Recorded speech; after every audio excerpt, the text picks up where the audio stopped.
Hi! Unbox na natin tong Transmetal 2 na Megatron. Ayan, oh. Look at that. Ang ganda ng packaging nito. Ayan.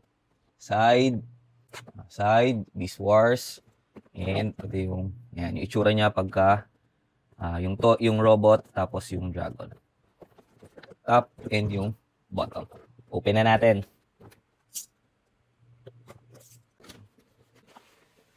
Instruction manual. Ito yung para sa robot mode. Ito naman yung sa dragon mode.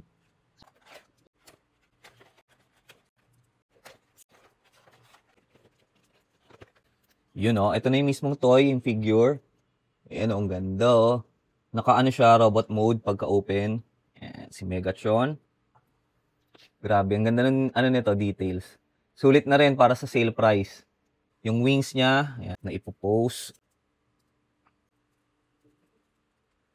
Ayan oh. Angas, ganda. 360. Back. Side. Ayan. Yung left arm niya is yung dragon na ano, head. Ayan. Open yung mouth. Tapos pwede mong ilagay itong effect. Ayan. Pwede rin siyang gawing sword.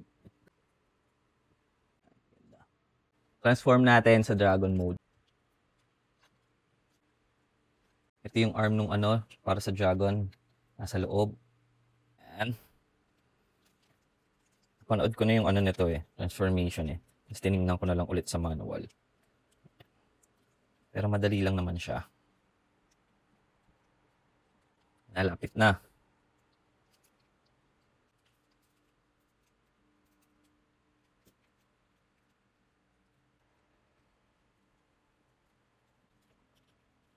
Yun. Yan na. Ganda, angas. Here is the dragon mode. Ganda, ang laki oh. Sana mas na ano pa yung tail, na angat. Kasi hanggang dito lang yung ano niya, yan, oh. Hanggang dyan lang yung articulation niya. May nakaharang dito. Dragon mode. Galit na galit si ano, Megatron, no? Ganda. Look at that. It's articulated din yung neck. Look. That's all. Peace. Thumbs up. Follow for more.